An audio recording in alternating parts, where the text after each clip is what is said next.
Assalamualaikum warahmatullahi wabarakatuh.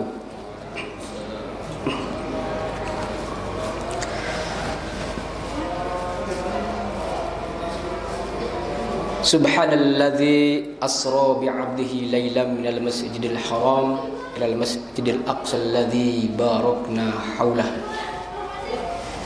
Asyhadu an la ilaha illallah wa asyhadu anna Muhammadan abduhu wa rasuluh. Allahumma sholli wa sallim ala nabiyyina Muhammad wa ala alihi wa ashabihi wa man tabi'ahu hudahu ila yaumiddin. Para jamaah kuliah maghrib Masjid Al-Mubasyirin yang dirahmati oleh Allah, para pengurus DKM, Al-Ustad, Encep, Imam Masjid, mudah-mudahan kita semua senantiasa berada dalam ridha Allah Subhanahu wa taala, dalam keadaan sehat walafiat, dimudahkan segala urusan dan disehatkan baik pikiran kita ataupun badan kita semua. Amin ya rabbal alamin. Apalagi kita akan menghadapi bulan suci Ramadan dalam waktu 1 bulan lagi insyaallah, karena sebentar lagi akan memasuki bulan Sya'ban. Kita harus mempersiapkan mental kita, termasuk juga menjaga kesehatan sehingga bisa menjalani segala aktivitas ibadah puasa, ibadah di bulan Ramadan, terutama ibadah puasa dengan maksimal, dengan baik. Untuk kajian kita pada malam hari ini berkenaan dengan masalah kubur. Apakah kubur itu bisa berbicara atau tidak? Kalau kubur itu berbicara, bicaranya seperti apa? Nah, ini yang menjadi pembahasan ya kita pada malam hari ini. Termasuk juga nanti meyakinkan kita ini, betulkan nanti si mayit itu akan ditanya di dalam kubur ya. Ya, kalau misalkan ditanya, kapan ditanyanya? Nah, dalam sebuah riwayat juga disebutkan ya, tapi ini bukan riwayat, ada pernyataan dari seorang imam namanya Imam Al-Muzani ya. Apa kata beliau ini, Imam Al-Muzani? Summa ba'da dhabtah fil quburi musa'alun. Ya. Summa ba'da ad-dhabtah fil qubur musa'alun.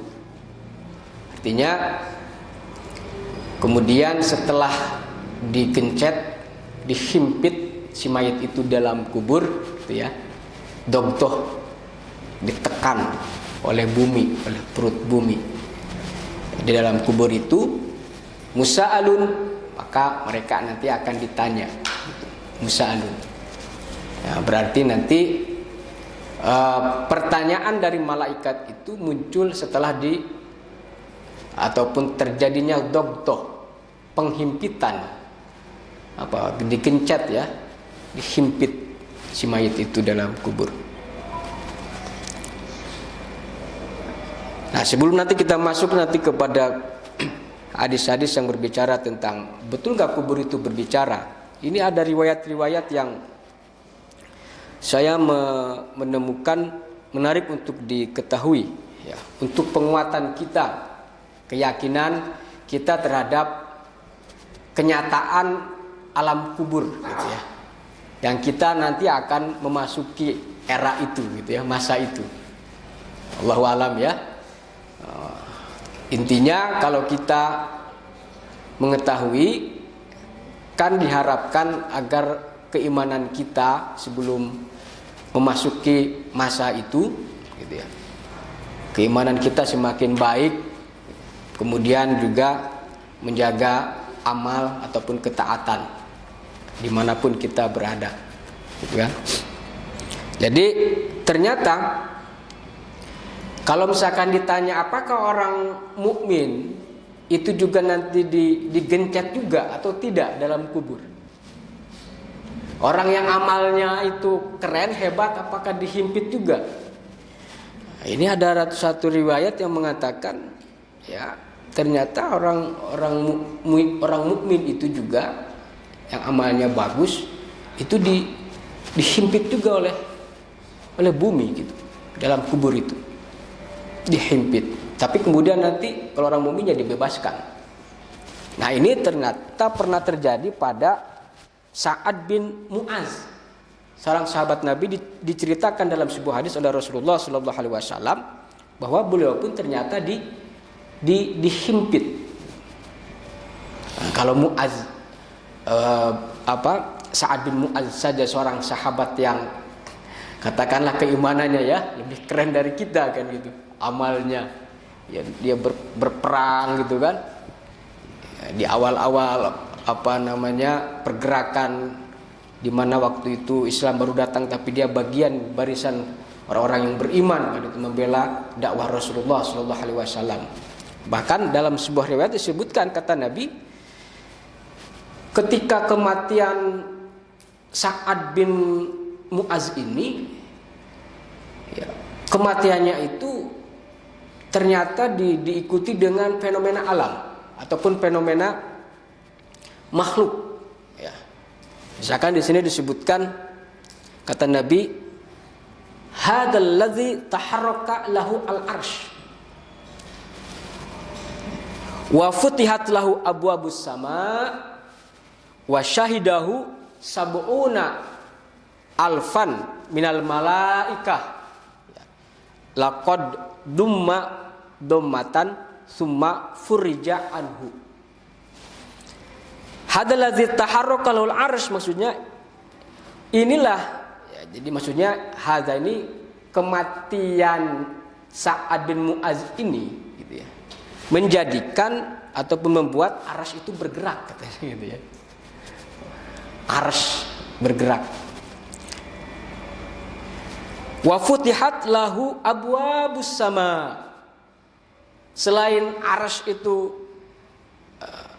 singgasana kan, kata-kata arsy itu kan, fil arsy, Allah di mana? Fil arsy, singgasana Allah itu bergerak. Selain itu juga pintu-pintu langit itu dibuka. Wa futihat abwabus sama. Ini kematian kita gimana nih? Ya, apakah seperti itu atau tidak? Ini menunjukkan hebatnya tarhib gitulah. Jadi tarhib dengan kematiannya saat yang soleh itu, yang baik itu. Ya. Wa syahidahu sab'una alfan minal malaika. Termasuk juga dia itu disaksikan, kematian Sa'ad bin Mu'az itu disaksikan oleh 70 malaikat. 70 malaikat menyaksikan ya kematiannya itu. Tapi walaupun begitu, laqad dumma dommatan summa furija anhu. Tetap katanya, walaupun demikian ya, sungguh ia pun dihimpit dan dijepit oleh kubur gitu, oleh bumi yang lahat itu. Dihimpit, tapi kemudian summa furija, lalu kemudian dibebaskan ya, anhu. Dibebaskan dari himpitan itu ya, selamat ya. Jadi kita akan merasakan himpitan berarti dalam kuburan itu ya, selevel Sa'ad.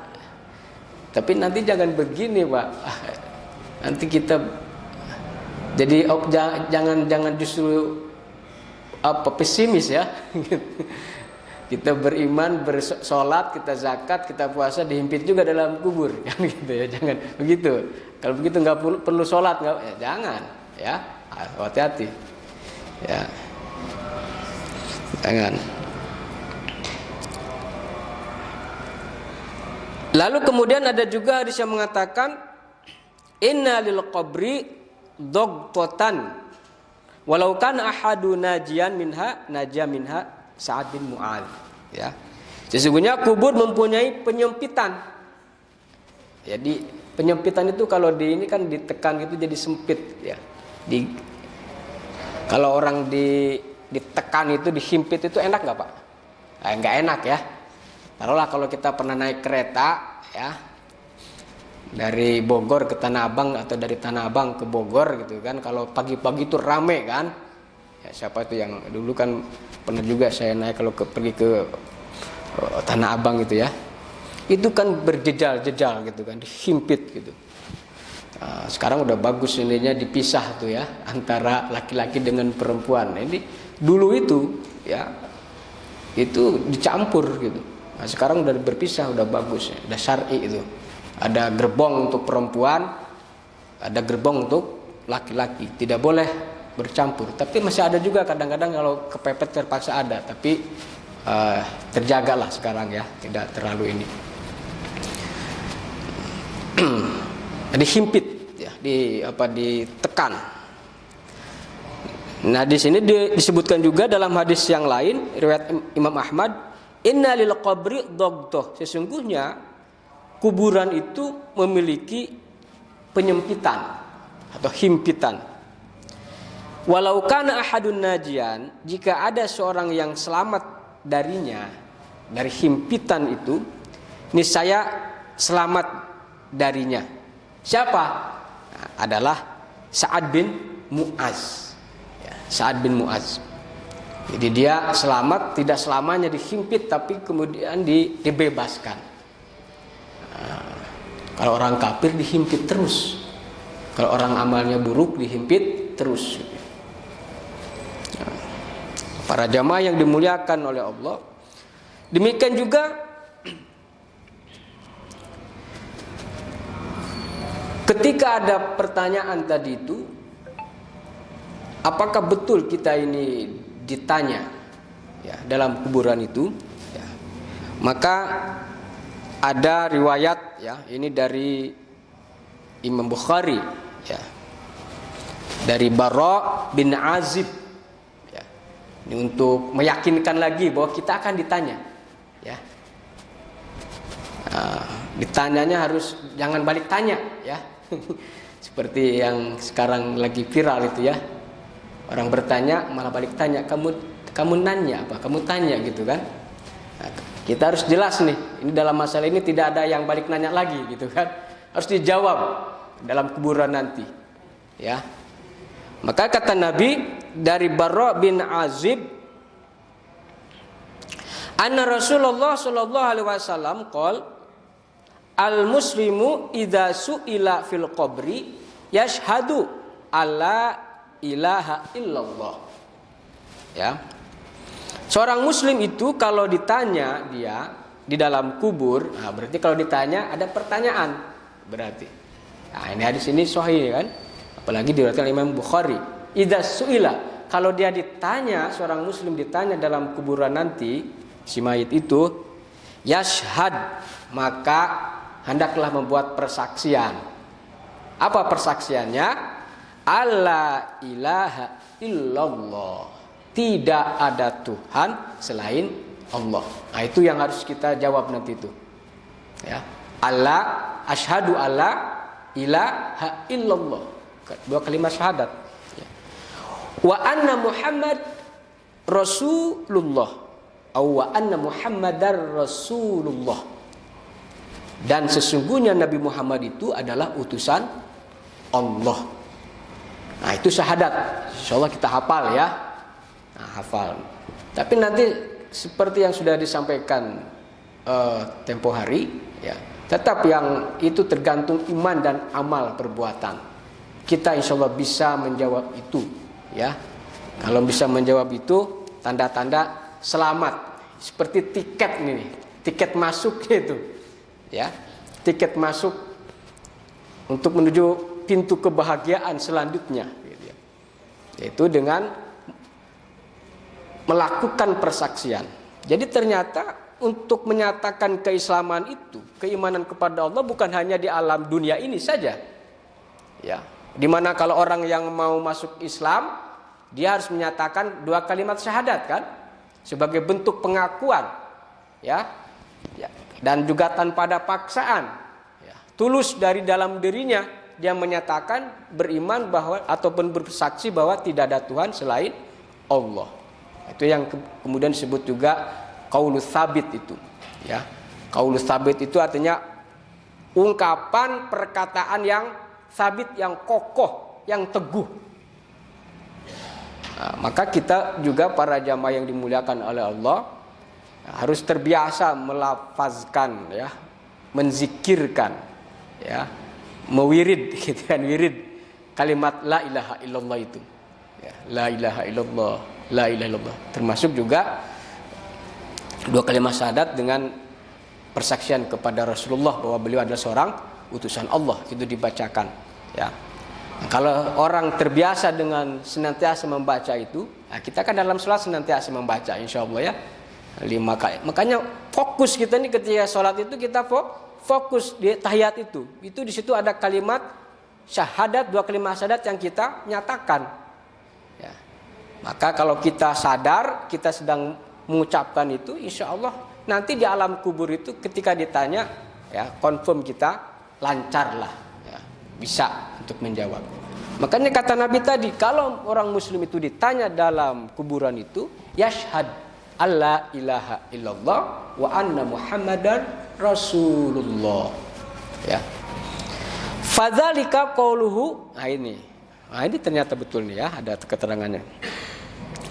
Jadi hal ini, persaksian ataupun 2 kalimat syahadat inilah yang kemudian sesuai dengan apa yang dimaksudkan oleh firman Allah Subhanahu wa taala dalam Al-Qur'an surat Ibrahim. Ya, yusabitullahu alladzina amanu bil qaulis tsabit, ya, fil hayati dunya wa fil akhirah, ya. Jadi Allah yang meneguhkan, yusabitullah, jadi mengokohkan orang-orang yang beriman, ya, pada diri orang-orang yang beriman bil qaulis tsabit, dengan ungkapan yang teguh, ungkapan yang kokoh. Apa ungkapan yang kokoh itu? Ya, itulah tadi, ya, persaksian asyhadah alla ilaha illallah, ya. Fil hayati dunya wa fil akhirah, baik itu dalam kehidupan dunia atau dalam kehidupan akhirat. Para jamaah yang dimuliakan oleh Allah, ya. Makanya dalam khutbah Jumat, khatib senantiasa mengungkapkan Al-Qur'an surat Ali Imran itu, ya. Ya ayyuhalladzina amanu taqullaha haqqa tuqatih wa la tamutunna illa wa antum muslimun. Hai orang-orang yang beriman, hendaklah kalian bertakwa kepada Allah dengan takwa yang sesungguh-sungguhnya, yang sebenar-benarnya takwa, ya. Dan janganlah meninggal dunia, jangan mati kecuali dalam keadaan Islam. Yaitu tadi dengan menyatakan syahadat itu, ya. Keislamannya ditandai, di antara tandanya adalah dengan pengakuan. Nah, itu terkait dengan beberapa hal yang penting untuk kita ketahui, ya, menjelang ataupun sebelum kita membahas tentang masalah apakah kubur itu berbicara atau tidak, ya.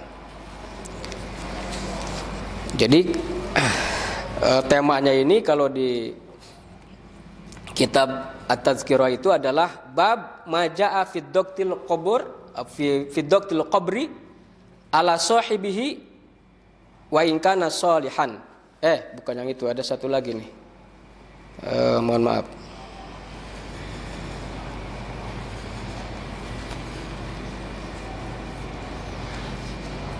Bab majaa fi kalamil qabri kulla yaumin wa kalamuhu lil abdi idza wudi'a fi. Itu bab tentang kubur berbicara setiap hari dan perkataannya kepada seorang hamba, gitu, ya. Ketika si hamba itu, si jenazah itu diletakkan di dalam kubur fihi, ya. Ada hadis yang panjang ini hadisnya ini, ya.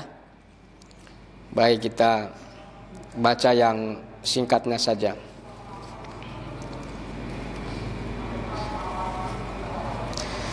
Nah, pernyataan Nabi Shallallahu Alaihi Wasallam, ya, saya ngambil ujungnya saja di sini.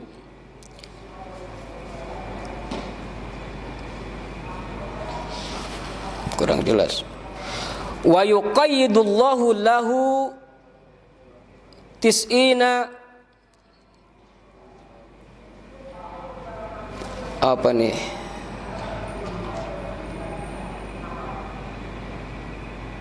Tinyana au qala tis'ah wa tis'in, ya.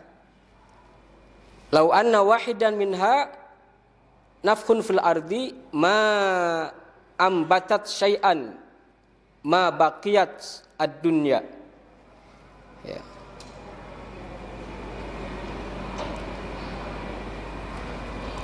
Wa qala Rasulullah sallallahu alaihi wasallam innamal qabru raudhatun min riyadil jannah, ya, au hufratun min hafrin nar, ya. Jadi ini ceritanya, ya, sebelum nanti ke hadis yang diungkapkan oleh Nabi Shallallahu Alaihi Wasallam, ya. Ini diriwayatkan hadis ini dari Imam At-Tirmizi, ya, an Abi Sa'id Al-Khudri, dari Sa'id Al-Khudri radhiyallahu anhu, ya, telah meriwayatkan, ya, bahwa dia berkata pernah Rasulullah Shallallahu Alaihi Wasallam masuk ke musola, ya, atau tempat sholat, ya. Maka beliau bersabda, adapun sesungguhnya sekiranya musola, nah di sana di musola itu beliau melihat beberapa orang sedang berbicara banyak-banyak, sedang ngobrol lah gitu, ya, curhat ataupun sedang mengekspresikan kegembiraan gitu, ya, atau ketawa-ketawa gitu dalam musola itu. Maka beliau bersabda, adapun sesungguhnya sekiranya kamu sekalian banyak mengingat si pemutus segala kelezatan, yaitu kematian berarti, ya, pemutus segala kenikmatan itu al-maut.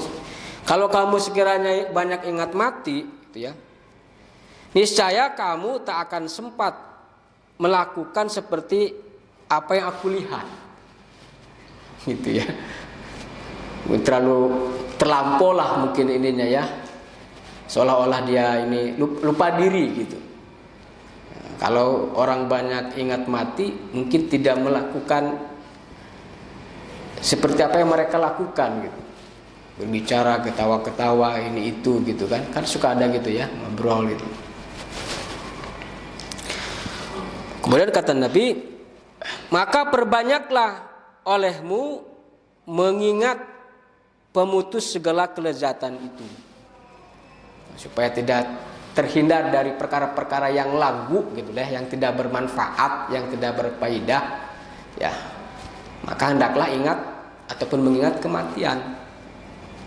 Bayangkan tadi kita dihimpit itu deh, dalam kubur tadi, dogtoh, ada masa di mana si jenazah itu dihimpit, ya, itu kan menyeramkan, ya. Maka perbanyaklah olehmu mengingat pemutus segala kelezatan. Karena dengan mengingat kematian itu nanti dia akan muncul rasa takut, ya, rasa takut, lalu kemudian dia bisa mengkontrol dirinya untuk tidak bergembira boleh tapi tidak berlebihan, gitu, ya. Apalagi kalau di luar syariat, ya, yang hiburan-hiburannya kan banyak tuh, ya, yang melalaikan orang itu. Yang melalaikan orang dari beribadah kan banyak itu, Pak. Ya, di kita masih banyak itu.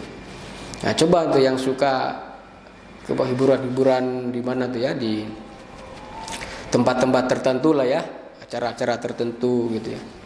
Nah, ini supaya ingat mati gitu. Karena kalau mereka ingat mati tapi didasari keimanan. Ada ingat mati tapi tidak didasari keimanan, ya nggak ada manfaatnya juga. Betul nggak, Pak? Jadi ingat mati itu harus didasari dengan keyakinan itu, ya. Ada orang yang banyak ingat mati gitu, tahu dia bakal mati tapi tadi banyak maksiat terus gitu. Karena apa? dorongan apa ruh tauhid, ruh keimanannya itu tidak ada gitu. Sehingga dia tetap aja menjalankan maksiat gitu ya, ataupun hal-hal yang dilarang. Dirasakan ataupun tidak gitu kan. Ternyata dia sudah melakukan maksiat. Makanya kata Nabi ketika tadi ya, ini riwayat Imam Tirmizi, ketika masuk ke mushola melihat ada orang-orang yang ngobrol kesana kemari gitu kan, seolah lupa diri, maka kemudian Nabi mengingatkan, kalau seandainya kalian ini ingat terhadap kematian gitu, kamu tidak akan melakukan apa yang kalian lakukan ini gitu. Nah, kenapa demikian? Kata Nabi, karena sesungguhnya tidak lewat sehari pun melainkan kubur itu berbicara mengenai dirinya. Tidak ada hari-hari melainkan kubur itu berbicara setiap harinya. Nah, apa yang dikatakan yang dibicarakan oleh kubur itu, para jamaah yang dimuliakan oleh Allah ya. Nah, ini nih.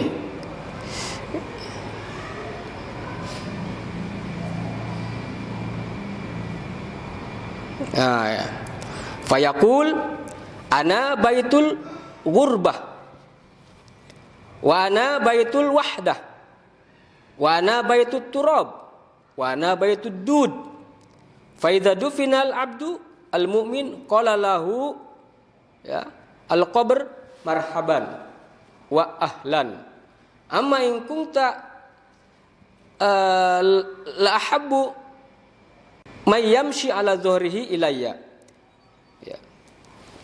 Dia perkataan kubur itu adalah di sini disebutkan kubur itu berbicara ya bahwa aku ini adalah gurbah, rumah pengasingan. Ya. Aku ini rumah pengasingan, aku ini adalah rumah yang sunyi, ya sepi, ya tidak ada orang, tidak ada keramaian, maka disebut wana baitul wahdah, gitu ya, sendirian. Ini menunjukkan suasana sepi. Gitu. Lalu apalagi, aku ini adalah rumah debu, ya, wana baitul turab, karena nanti tulang-tulang mayit itu kan jadi debu juga gitu ya, baitul turab ataupun rumah tanah gitu ya, jadi tanah semuanya. Aku ini rumah cacing. Nah, ini yang memberikan wa ana baitul dud gitu. Aku ini adalah rumah cacing. Nah, kita itu nanti akan dimasukkan ke situ. Udah keadaannya gelap ya. Nah, maka tadi ingatlah kematian gitu. Ingat kematian.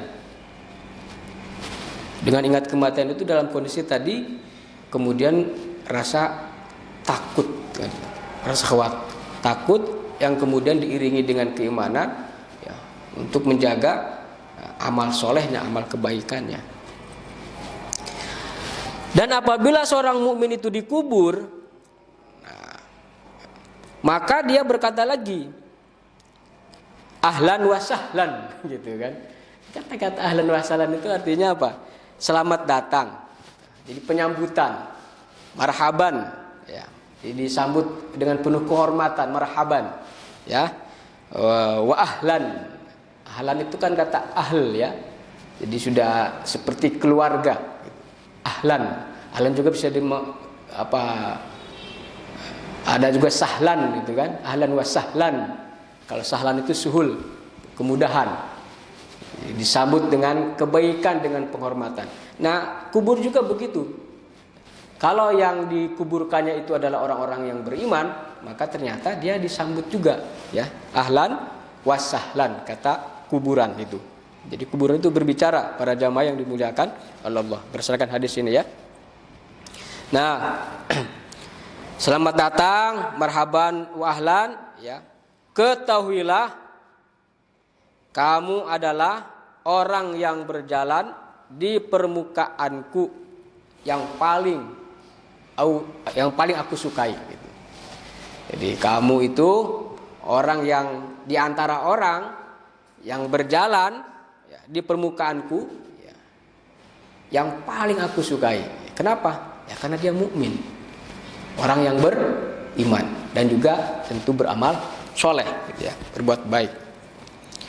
Maka bila hari ini aku telah menguasaimu dan kamu telah kembali kepadaku, maka akan kamu lihat apa yang aku perbuat terhadap dirimu. Lalu kubur itu melapangkan diri untuknya sejauh mata memandang. Ini bahasa-bahasanya luar biasa nih ya. Sejauh mata memandang dan membukakan untuknya pintu surga.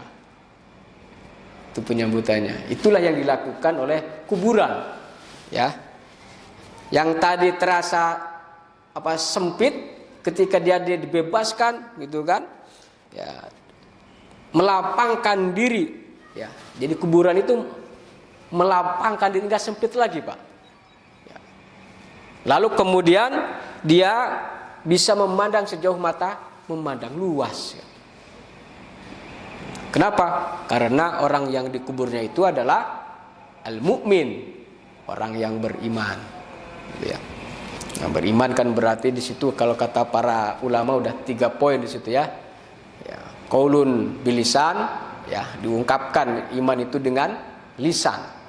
Makanya tadi asyhadu alla ilaha illallah wa asyhadu anna muhammadar rasulullah, pengakuan. Wa tasdiqun bil qalbi. Ya. Kalau iman itu kan berarti ada pembenaran dalam hati. Artinya tidak ada kemunafikan, ucapan dengan hatinya sesuai. Dibenarkan dalam hati bahwa betul-betul dia beriman, mengakui bahwa Allah itu sebagai Tuhan dan Nabi Muhammad itu sebagai Rasulnya. Harus diakui betul-betul dalam jiwa kita itu.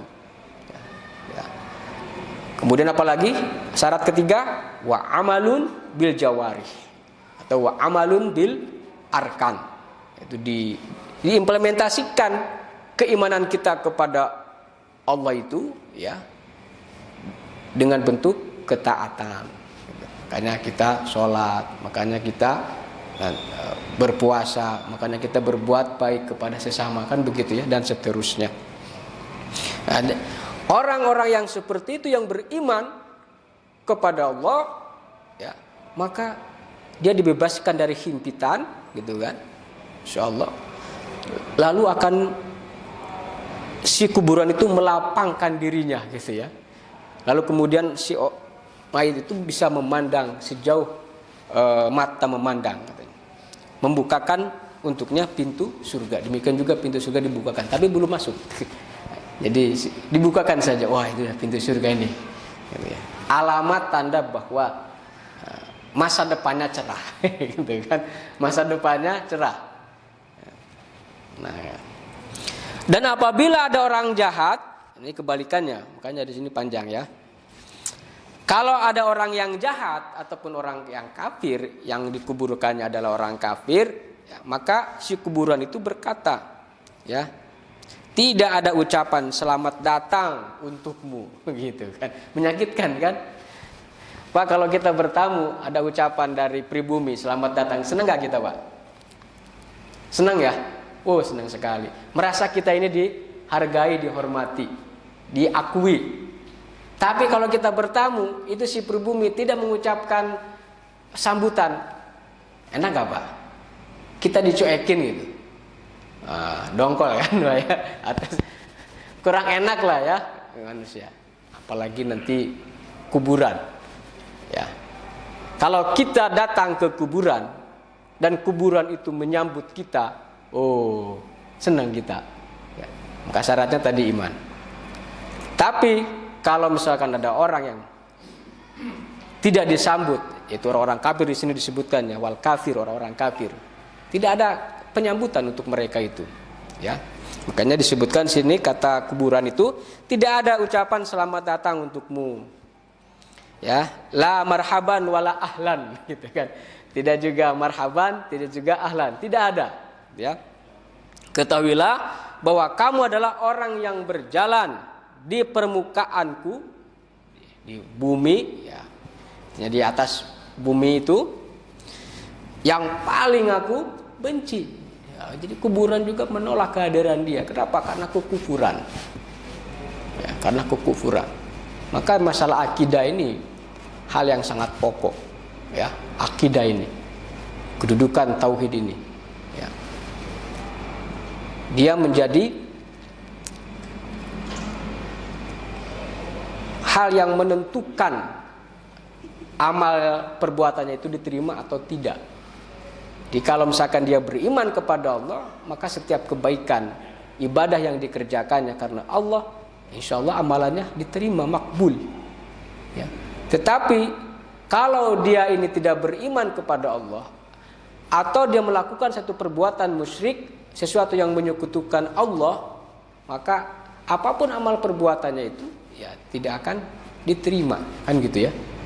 Marfud, tertolak. Kenapa? Karena kekufuran atau juga ada perbuatan syirik, ya, kemusyrikan.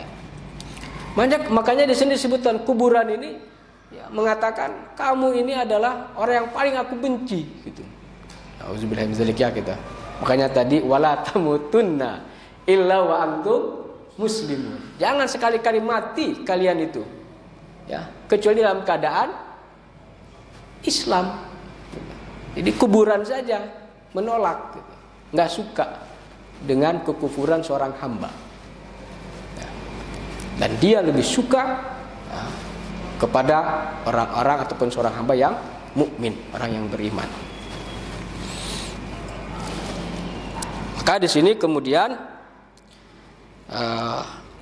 maka bila hari ini aku telah menguasaimu, sama perkataannya kepada orang yang beriman tadi ya, beda keadaan. Dan kamu telah kembali kepadaku, maka akan kamu lihat apa yang aku perbuat terhadap dirimu. Artinya kalau tadi dilapangkan orang mukmin ya, dilapangkan. Nah, kalau orang kafir justru disempitkan, himpit tadi, dogtoh, ya, dogtoh. Maka Rasulullah melanjutkan, ya, nah itu tadi, maka kubur itu menghimpitnya, ya, ya dummuhu, ya. Sini sampai saling menangkup dan berantakan tulang belulangnya, masya Allah ya. Jadi kata, nah, kita kan seperti ini kan masalah gaib, ya. Kita tidak menyaksikan ini. Lantas dari mana? Rasulullah mengabarkan, itulah yang bisa kita imani. Al-Quran ataupun hadis Nabi SAW yang menceritakan itu, ya. Maka kita harus beriman, ya. Innal qabru raudhatun min riyadil jannah au hafrah min hafrin nar. Atau di yang tadi itu apa ya? Wa yataqayyadullah lahu tis'ina, gitu ya. Jadi si kuburan itu Allah menghimpitkan di sini ya. Allah menghimpitkan orang tersebut. Maka kubur itu menghimpitnya sampai saling menangkup yang menyebabkan tulang belulang itu berantakan, ya, tak karuan. Perawi kemudian berkata, demikian dari Rasulullah Shallallahu Alaihi Wasallam, ya, sambil menjalin jari jemarinya itu, yakni memasukkan yang satu kepada yang lain, gitu ya, begini nih. Dan beliau bersabda, Allah mendatangkan untuk si kafir itu, ya ini nih, 90 ekor ular naga. Yang tadi itu ya, setelah dihimpitkan, wa yuqayyidullahu lahu tis'ina taninan. Taninan itu ular nada, ular naga, ya, yang menakutkan. Atau 99 ekor. Ya, ada yang mengatakan 90 ekor, atau juga dikatakan 99 ekor hewan naga, ya, atau ular naga. Andaikan seekor di antaranya itu menyembur ke bumi ataupun menyembur bumi, maka bumi takkan menumbuhkan apa-apa, gersang, gitu ya. Makanya di sini disebutkan mana tadi ya? Lau anna wahidan minha nafakha fil ardi ma ambatat syai'an gitu. Ma baqiyat ad-dunya fatan hasyahu hatta yufdi bihi ilal hisab. Ya. Sampai kemudian kalau salah satu daripada 90 ataupun 99 ekor naga yang ada dalam kuburan itu menyemburkan ya ke bumi, ya, maka bumi itu akan gersang. Tidak ada kehidupan, tidak ada tumbuhan. Kenapa? Karena pengaruh dari bisa ya naga itu, semburan naga itu. Wah, ini kalau difilmkan bagus ya. naga dalam kuburan ini. Ini ada hadisnya kan gitu ya. Nah, diambil ini ya. Diambil kisahnya. Daripada kisah-kisah hoax itu ya, yang enggak jelas gitu kan. Cerita-cerita dongeng, lebih baik cerita-cerita yang bersumber dari Al-Qur'an ataupun hadis Nabi sallallahu alaihi wasallam. Ya. Maka bumi tak akan menumbuhkan apa-apa, artinya menjadi gersang sepanjang umur dunia itu. Ya. Ular itu kemudian apa? Menggigitnya terus-menerus. Nah, sedikit saja lagi. Fatan hasyahu hatta yufdi bihi ilal hisab. Jadi si ular itu menggigitnya terus-menerus sampai datangnya hari hisab. Digigit sama naga, ular naga. Belit sama. Jadi kalau misalkan betul nggak dalam kuburan itu ada ular. Nah, berdasarkan hadis ini, nah, di kuburan itu ada ular sebagai bentuk, itulah yang disebut dengan azabul qabri, siksa kubur. Makanya kita diajarkan doanya itu ya di akhir setelah tahiyat kan ada doanya, Allahumma inni a'udzubika min adzabi jahannam wa min adzabil qabri wa min fitnatil masiihid dajjal. Ya. Itu Rasulullah yang mengajarkan itu, ya Allah, aku berlindung kepadamu dari azab neraka jahanam dan azab siksa ataupun siksa kubur itu. Ya. Karena menyakitkan atau menyeramkan siksa kubur itu. Ya. Kemudian yang terakhir, para jamaah yang dimuliakan oleh Allah, sabda Nabi sallallahu alaihi wasallam, ya, yang tadi itu, sesungguhnya kuburan itu tidak lain adalah salah satu taman surga atau salah satu lubang neraka. Ya. Taman surga bagi orang-orang yang beriman. Dia menjadi lubang neraka seperti di sana ada naga dihimpit bagi orang-orang yang kafir, orang-orang yang durhaka. Nah, kita harus yakin ya dengan situasi ataupun keadaan kuburan itu yang telah digambarkan ataupun yang telah dideskripsikan oleh Nabi sallallahu alaihi wasallam, sehingga dengan seperti itu kesadaran kita, keimanan kita semakin kuat, semakin kokoh untuk menjaga dan terus melaksanakan kebajikan dan sedaya upaya mungkin untuk menjauhi hal-hal yang menimbulkan dosa ataupun perkara-perkara yang maksiat. Ya. Kalaupun kita namanya juga manusia ya, kita bermaksiat, kita dosa disengaja ataupun tidak, segeralah kita bertobat, segera bertobat, jangan ditunda-tunda, gitu kan? Jangan ditunda-tunda, atau segera ingat kematian tadi itu ya. Para jamaah yang dimuliakan Allah, mudah-mudahan bermanfaat. Subhanallah bihamdika, asyhadu an la ilaha illa anta, astaghfiruka wa atubu ilaik. Assalamualaikum warahmatullahi wabarakatuh.